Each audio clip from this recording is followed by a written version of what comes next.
Em tempos de pandemia, com o novo coronavírus se espalhando no mundo e recomendações para todos ficarmos mais reclusos em casa, evitando sair para grandes aglomerados e lugares com muita gente, uma boa dica é pegar uma série para maratonar no sofá. Criminal Minds é uma excelente opção. O canal AXN está exibindo todas as 15 temporadas. Além de ser um dos programas investigativos mais duradouros da televisão, conta com mais de 300 episódios e diversos fãs e apreciadores. O programa encerrou suas gravações no começo de 2020, bastante aclamado, e deixou um legado muito relevante, em especial dentro de produções do gênero. A 15ª e última temporada está sendo exibida toda segunda às 22 horas e o desfecho é imperdível. Por estar no ar há tanto tempo e por já possuir uma ampla diversidade de casos, o foco de Criminal Minds é analisar crimes perturbadores, que são acompanhados pelo FBI por meio de um grupo de investigadores especiais. Nesta equipe em questão, cada membro possui uma habilidade específica que ajuda a polícia a entender todas as facetas envolvidas nos crimes. Os casos são relatados com riqueza de detalhes e com toda a interpretação psicanalítica do perfil cruel das mentes por trás de cada crime. E, claro, com uma boa produção e roteiro.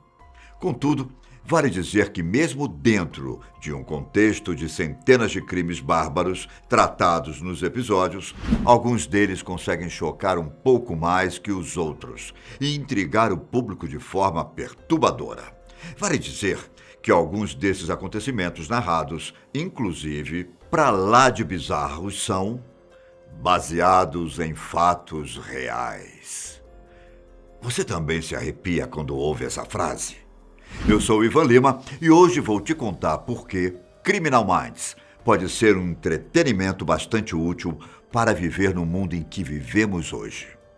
Não sei se isso te deixa ainda mais agoniado, mas o teor de veracidade de alguns episódios se aproximam tanto dos acontecimentos reais que levaram a série a ser até mesmo material de estudo para especialistas da área criminal, que buscam compreender melhor os padrões de assassinatos e toda a terrível engenharia mental que conduz esses crimes hediondos. Ou seja, para além do show, a série tem muitas lições importantes e que podem nos dar boas pistas de como entrar na mente dos criminosos. E assim como a equipe da Unidade de Análise Comportamental, ou UAC, como preferir, tentar prevenir e prever os próximos ataques.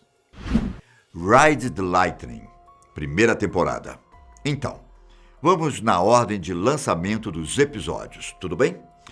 Lá no primeiro ano, no episódio Ride the Lightning, o 14º da temporada, somos apresentados a uma situação nada convencional. Enquanto dois suspeitos de um crime estão no corredor da morte, um dos membros da Unidade de Análise Comportamental do FBI está convencido de que um dos acusados é, na verdade, inocente.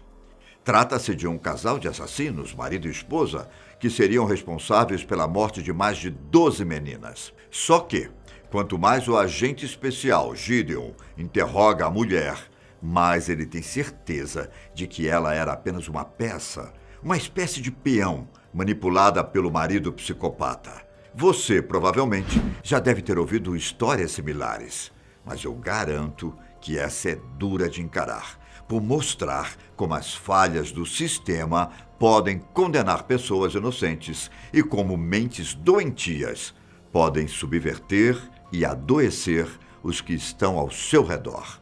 Ainda assim, a maior inquietação ao final é lidar com a possibilidade de falha que a justiça enfrenta como possibilidade, chegando até mesmo a executar gente inocente. Quantas vezes isso aconteceu ao longo da história? Você já pensou nisso? Pois se começar a pensar após esse episódio, posso te garantir que isso certamente ficará em sua cabeça por um tempo. The Fisher King é um episódio que, na verdade, foi dividido em dois. Nesse caso, os investigadores analisam um homem chamado Randall Gardner, que sofreu graves queimaduras em um incêndio que, de forma trágica, matou quase toda a sua família. Toda a situação desencadeou um transtorno no homem, que ele acabou indo parar no mesmo hospício que Diana, a mãe de Reid, um dos agentes da equipe. Apesar da sua doença mental ser clara, ele ganhou liberdade e passou a perseguir os integrantes e parceiros da UAC, usando inclusive a proximidade familiar, que envolve a mãe do oficial. Na primeira temporada, Garner atormenta os membros da unidade e o episódio termina com ele atirando na agente Ellie. Felizmente, Garner vive e Reid finalmente acaba encontrando ele. Só que eis que chega o ápice do episódio, quando Garner aparece diante do agente Reid, com bombas amarradas por todo o corpo. Randall sente-se culpado pelo que aconteceu com sua família e acaba por detonar a bomba, provocando um suicídio imediato e chocante. Reid só pode assistir, enquanto o assassino explode, e refletir até que ponto seu envolvimento e de sua equipe colaboraram com esse desfecho. Luck, terceira temporada. Já na terceira temporada, a série entrega um dos episódios mais perturbadores, chamado Luck. A história apresenta um sádico assassino que sequestra mulheres e as obriga a comer dedos antes de matá-las. Através de análises de perfil e de comportamento, a unidade entra em ação para tentar encontrar o criminoso e descobrir como se davam os rituais.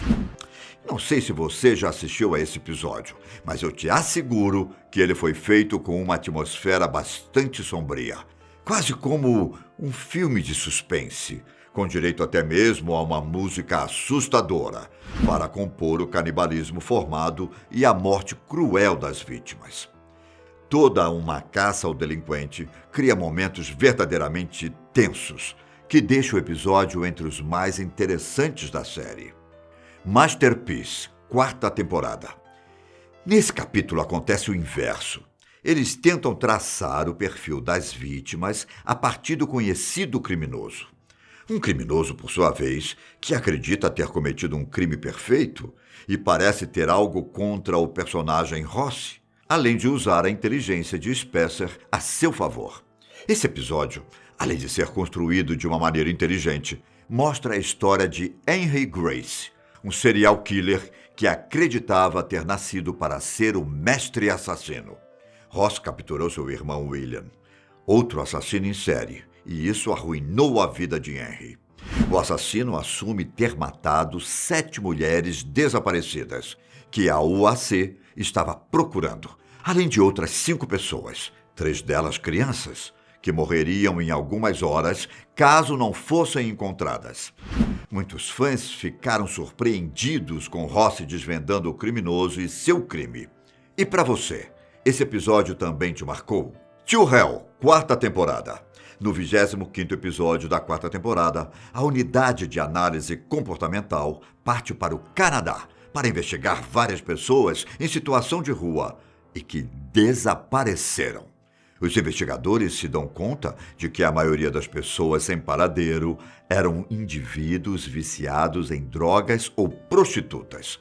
Isso quer dizer que os desaparecidos são, hipoteticamente, pessoas invisíveis socialmente. Logo, gente que demoraria mais para ter sua ausência notada. E é aí, nesse ponto, que o caso se torna muito maior e mais sinistro do que aparentava. Uma crítica forte à forma que vivemos atualmente, marginalizando as pessoas sem ter o altruísmo para nos importar com quem precisa. Eu não vou contar exatamente o que acontece no final, mas deixo uma palhinha. A unidade descobre que o suspeito das matanças é paraplégico e talvez seja um serial killer psicótico, com inúmeros históricos de vida que construíram sua mente mórbida e obcecada. Omnivore, quarta temporada, e 100, quinta temporada. Na época em que Hotner era apenas um jovem agente do FBI, ele pegou um caso em que precisava perseguir um assassino em série, chamado The Reaper. Bom, ele nunca chegou a prendê-lo, já que de uma hora para outra o criminoso se escondeu e ficou sem cometer homicídios. A pausa durou longos 10 anos. Isso até o episódio Omnivore, interpretado pelo ator C. Thomas Howell, como uma participação especial, The Reaper reaparecendo para exercer controle e gerar medo na sociedade. Marcado por momentos tensos e perturbadores, o episódio mostra uma caçada contra o assassino e, ao mesmo tempo, em que ele engana a polícia com uma impressionante facilidade. Não vou dizer o que acontece no fim do capítulo, mas a série ainda tinha história para contar sobre o The Reaper. No episódio 100 da 5ª temporada, ele retorna ao seriado, sequestrando a esposa e o filho de Hotchner e colocando numa corda bamba a razão e emoção do profissional. A história é marcada por uma batalha contra o tempo, para que o agente consiga encontrar sua família antes que todos sejam mortos. O episódio exibe até mesmo uma série de entrevistas com a equipe, além de detalhar como o The Reaper encontrou a família de Hotchner, que estava sob custódia em uma espécie de programa de proteção à testemunha, que mostra algumas graves falhas. Sabe quando você não consegue sair da cadeira e tirar os olhos da tela? Esse episódio é um deles. Mosley Lane, 5ª temporada. E quão bizarro pode ser uma fatalidade envolvendo sequestro e assassinato de crianças, por debaixo de um disfarce bastante comum, de uma família convencional e bem intencionada, que adota menores sem lar. Pois bem, o episódio Mosley Lane, da 5ª temporada, relata de forma assombrosa como uma típica família, escondida pela suposta caridade na adoção de meninos e meninas de idades variadas. Sem muitos detalhes para não dar spoilers, muitos espectadores relataram uma imensa inquietação quando é mostrado o que ocorre com as crianças que ficam mais velhas ou que se tornam indesejadas por alguma razão. Os visuais assombrosos vêm especialmente do crematório, onde o doentio clã fazia o descarte das vítimas. Into the Woods, 6ª temporada. Na verdade, é quase impossível não falar de crianças sendo vítimas de crimes violentos e com elementos sexuais, e não se sentir incomodado com o desenrolar dos fatos. O episódio Into the Woods, assim como o anterior, também foi descrito pelos fãs da série como um dos mais difíceis de se assistir até o final. Porém, é também apontado como um dos mais reveladores. Após o corpo de um garotinho ter sido achado na trilha dos Apalaches, a equipe investigadora se vê numa corrida contra um caçador de crianças, bem pequenas, diga-se de passagem, para fechar o cerco contra o criminoso e para frear seu impulso de pedofilia e sadismo. De fato, Criminal Minds é literalmente uma imersão ao mundo sem limites da maldade humana. E esses são só alguns dos mais perturbadores de centenas de episódios que valem a pena conferir. Mas e você? Acompanha o programa? Aproveite a programação especial de Criminal Minds que o canal AXN está exibindo. Deixe nos comentários o seu caso favorito, curta o vídeo e assine o canal. E até mais.